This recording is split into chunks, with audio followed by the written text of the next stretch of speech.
everyone, welcome back to my channel once again. I'm Sangati, your science teacher, back with another video. So, कैसे हो सब लोग? I hope all of you are doing so great. So, today we are going to discuss about the contraceptive methods and some important STDs. Okay, STDs means telephone wala nahi, sexually transmitted diseases. Okay, so do watch the complete video and take out your notebook so that you can note down the important points. ठीक है, चलो let's begin today's class. So, in our previous classes, we have already learned कि कैसे pregnancy होती है, कैसे fertilization होता है ना? फिर pregnancy होती है, फिर parturition we have discussed, and if there is no pregnancy, we have to also discuss about the menstrual cycle. Okay, so now there are some contraceptive methods. What are the contraceptive method means? Uh, like which can prevent the pregnancy. Okay, the methods which can prevent the pregnancy. Those are the contraceptive methods. Okay, तो पहले हम there are various methods. Let's go one by one. First, let's discuss about the barrier method.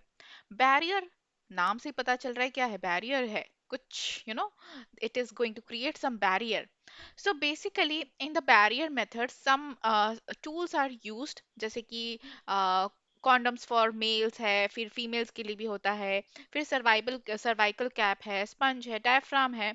All of these are the tools which are used in the barrier method. ठीक है. So what these do exactly is, so it creates a barrier between the uh, male part and the female part during the process of intercourse.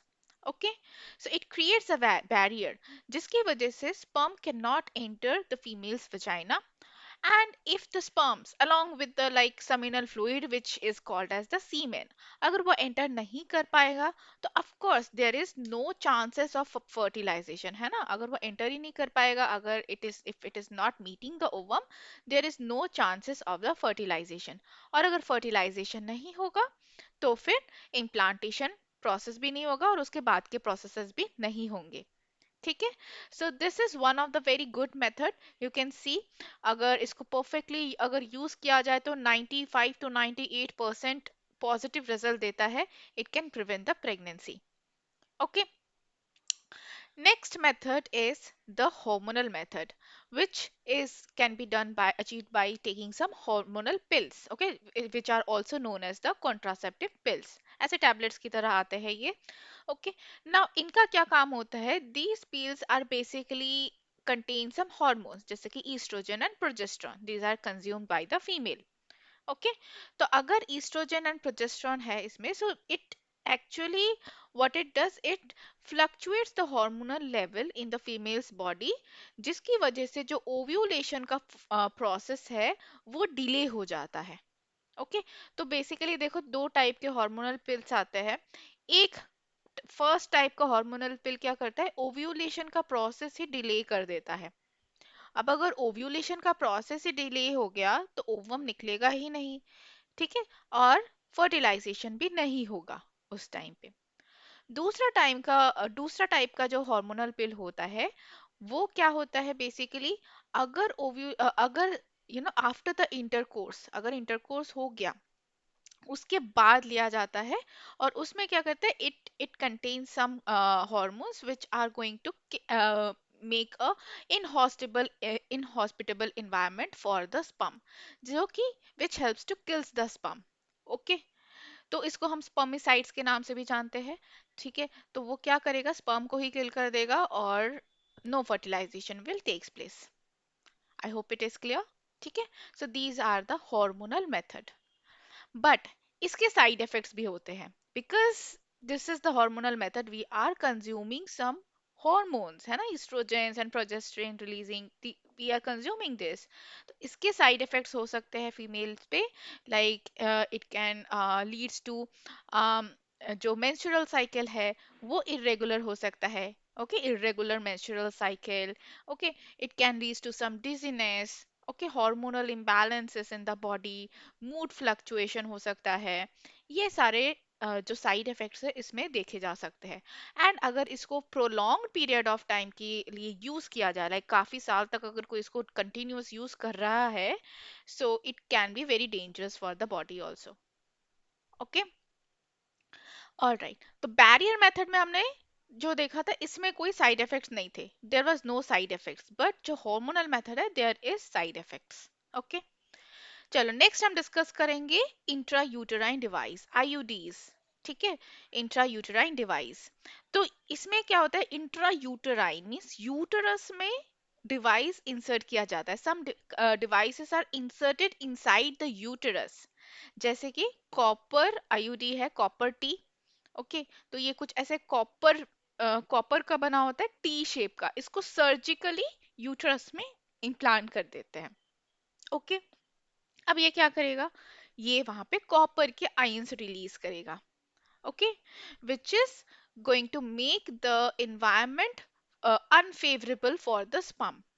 और अगर environment unfavorable हो गया, so basically these copper ions are going to kill the sperms which are entering the body.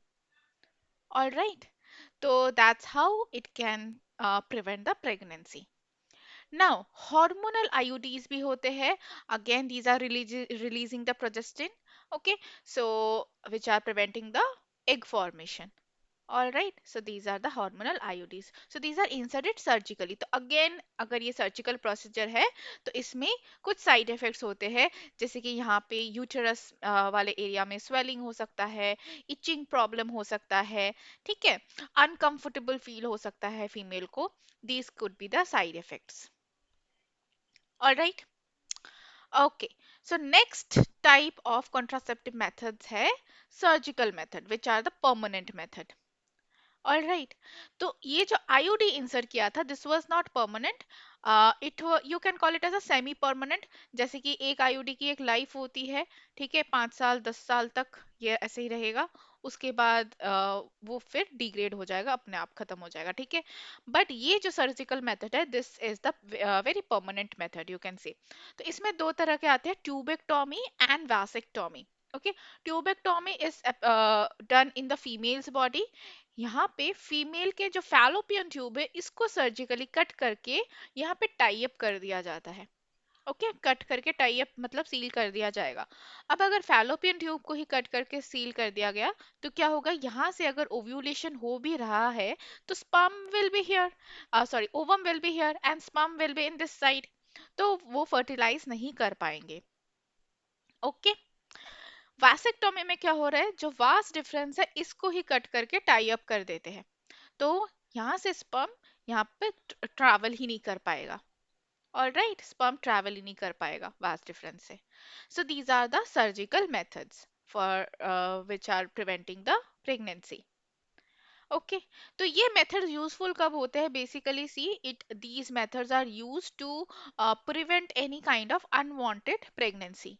All right, कोई भी unwanted pregnancy है या फिर हम नहीं चाहते हैं, you know population is also growing day by day, so you know we to control the population size, so these methods are applied.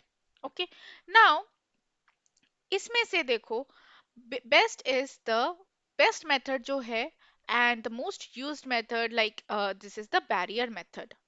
क्यों, क्यों मैं बोल रही हूँ, बिकॉज बैरियर मेथड में there is know the semen cannot enter.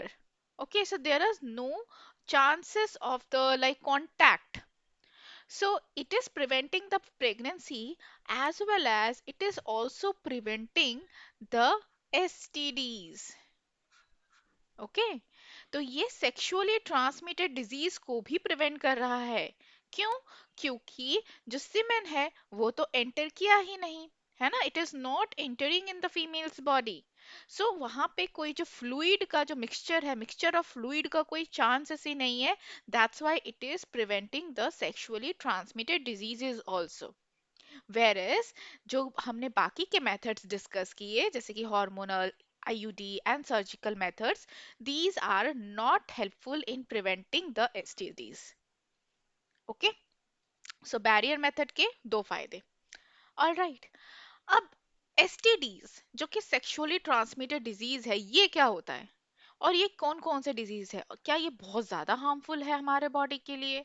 Let's discuss about this. ठीक है, इनको प्रिवेंट करना क्यों जरूरी है। तो there are several kind of STDs, बहुत सारे एसटीडीज होते हैं। आपके बुक्स में दो तीन दे रखे हैं। See the very well known, you know that is the AIDS, है ना, HIV एड्स। ओके, इसके अलावा गोनोरिया है, क्लमाइडिया है, ट्राइकोमोनिया है, okay, hepatitis, herpes, syphilis. All right, there could be other STDs also जिसमें कि पेन हो सकता है, okay, pain during the urination, discharge हो सकता है, कुछ फ्लूइड डिस्चार्ज हो सकता है। All of these are the symptoms of the STDs. ठीक है, तो let's discuss this one by one. तो first is the AIDS. AIDS का फुल फॉर्म जरूर याद करना, acquired immuno deficiency disease. Okay, और ये होता कैसे है? This is caused by the HIV। It is a virus basically, human immuno deficiency virus. Okay, तो AIDS is the acquired immunodeficiency syndrome. Okay, acquired immunodeficiency syndrome. अब इसमें से question ये आ सकता है कि why AIDS is called as a syndrome? इसको syndrome क्यों बोला जाता है, disease क्यों नहीं बोला जाता? So see students, AIDS में कोई particular symptoms नहीं होते. Okay, ऐसा नहीं कि कोई फिक्स्ड सिम्टम है और यही सारे जितने भी सबके एड्स हो रखे सब में यही देखने को मिलेंगे, ऐसा नहीं है। इसमें बेसिकली क्या होता है, जो HIV है ना, ये जो वायरस है, this is affecting the immune system. किसको अफेक्ट करता है ये? इम्यून सिस्टम को ही अफेक्ट कर देता है। ओके, और अगर ये इम्यून सिस्टम को अफेक्ट कर देगा तो क्या होगा? इम्यूनिटी कम हो जाएगी। अगर इम्यूनिटी कम हो जाएगी तो क्या होगा? तो फिर कुछ भी डिजीज हो सकता है, राइट? किसी को कोई भी डिजीज हो सकता है, कुछ ऐसा पर्टिकुलर फिक्स हो रही है। Okay, so this is the reason HIV, this AIDS is called as a syndrome and it is not a disease. Okay, तो इसमें बेसिकली देखो होता क्या है, HIV it is affecting the immune system, जिसकी वजह से जनरल इलनेस जो भी है ना, सर्दी खांसी जुकाम ये होता रहता है। Immunity is weak. Okay, gland swollen हो सकता है। ओके, लिम्फोस जो लिम्फेटिक ग्लैंड्स है, it can get swollen up. Okay, pneumonia हो सकता है, स्किन कैंसर हो सकता है, कुछ भी हो सकता है इसमें। ओके, और ये होता कैसे है? बेसिकली देखो, सारे जितने भी एसटीडीज है ना, इनके कुछ ट्रांसमिशंस के कॉमन होते हैं, जैसे कि सेक्सुअल कांटेक्ट के through, blood transfusion, if we are using the dirty needles, like किसी अफेक्टेड पर्सन के नीडल अगर यूज कर लिए, जो हेल्दी पर्सन है उस पे चला जाएगा, and mother to foetus, these are the common things जिसकी वजह से एसटीडीज होते हैं। ठीक है, सेक्सुअली ट्रांसमिटेड डिजीज। तो मेनली जो बॉडीली फ्लूइड है, एक्सचेंज ऑफ बॉडी फ्लूइड की वजह से होता है। तो एड्स का भी यही रीजन है। ओके, किसी से बात करने से एड्स नहीं फैलता। ओके, किसी को हैंडशेक करने से भी एड्स नहीं फैलता। only if there is any exchange of body fluids, then it will transmit from one person to another person. Okay, then is the chlamydia. ये किससे होता है? ये भी एक तरह के बैक्टीरिया से होता है। इसमें इचिंग या फिर बर्निंग हो सकता है यूरिनरी एरियाज में, ठीक है, जेनिटल एरियाज में। This is also cause by the sexual contact और mother to foetus. Gonorrhoea, this is also cause by the bacteria. इसमें पेनिस एंड विजाइना से डिस्चार्ज हो सकता है, fluid discharge, and this is also cause by the sexual contact. Okay, herpes, this is cause by the virus. इसमें painful sores होते हैं mouth में भी, ठीक है, माउथ में से सोर्स छाले जैसे आ जाएंगे। यूरिनेशन के ड्यूरिंग पे भी पेन हो सकता है, वहां पे भी सोर्स हो सकते हैं जेनिटल एरियाज में। Okay, again cause by the sexual contact. Syphilis is cause by the bacteria. इसमें पिंपल जैसे सोर्स होंगे। इसमें क्या होता है, हर्पिस में छाले जैसे सोर्स होते हैं, बट यहाँ पे पिंपल्स जैसे होंगे, ठीक है, जेनिटल एरिया में सोर्स होंगे, एंड ये भी sexual contact and mother to foetus से हो सकता है। फिर आता है warts, genital warts, this is caused by the virus. Okay, अब इसमें एक वार्ड्स जैसे स्ट्रक्चर्स ग्रो करते हैं जेनिटल एरिया में, again caused by the sexual contact and mother to infant. Okay, so these are the sexually transmitted disease. अब क्या ये डिजीज क्योरेबल है? कुछ डिजीजेस क्योरेबल है और कुछ डिजीजेस क्योरेबल नहीं है, जैसे कि एड्स, इट इज अभी तक इट इज नॉट क्योरेबल। इसका सर्चिंग चल रहा है, ठीक है। कुछ कहीं कहीं पे पाया गया कि ये क्योर कर सकते हैं, बट अभी भी इतना पॉपुलरली इसका जो ट्रीटमेंट है वो अवेलेबल नहीं है। ऑल राइट, अब इसको प्रिवेंट कैसे करें, कैसे बचा जाए? तो सबसे पहले तो Sure, the surest way to avoid STD is not to have any kind of sexual activities. ठीक है, बेस्ट वे कोई सेक्सुअल एक्टिविटी में ही नहीं इन्वॉल्व होना, क्योंकि most of the things are like, आप देख सकते हो यहाँ पे सेक्सुअल कांटेक्ट के थ्रू ही स्प्रेड हो रहा है, राइट? और if someone is getting involved also to so like try to have a fewer partners. Avoid having multiple partners because you don't know किसको STD है किसको नहीं है, you don't know ना. If you can ask, okay, talk with your partner. The next point is like if they are having some problems or not, STDs or not. Okay, the best way is using the condoms. Like I have already mentioned, the barrier method is the best way. Okay, next is the get vaccinated. जैसे HPV vaccine होता है, human papilloma vaccine जो है virus के लिए vaccine होता है, it can protect the what. अब सारे STDs के लिए वैक्सीन अवेलेबल नहीं है. ओके, कुछ के लिए अवेलेबल है तो उसके लिए वैक्सीनेशन लगवा लेना अच्छी बात होगी. Okay, it will be a good prevention. And get tested. So if someone is having multiple partners, and if you come to know that some of the partners or few of the partners can have these XTDs, any of the partners, किसी के पास अगर मतलब अगर पता चल जाता है तो of course make sure कि सबसे पहले टेस्टिंग करवा लिया जाए, प्रॉब्लम को इंक्रीज ना होने दिया जाए. Okay, so that is it for today's session, students. I hope you have enjoyed the class. Okay, तो हमने आज sexually transmitted diseases के बारे में डिस्कस किया एंड कॉन्ट्रासेप्टिव मेथड्स के बारे में डिस्कस किया. ओके, बट अगर आप लोग जानना चाहते हो कि प्लांट्स में कैसे फर्टिलाइजेशन होता है तो नेक्स्ट वीडियो जरूर देखना. Okay, so till then take care, have a nice day all of you, bye bye.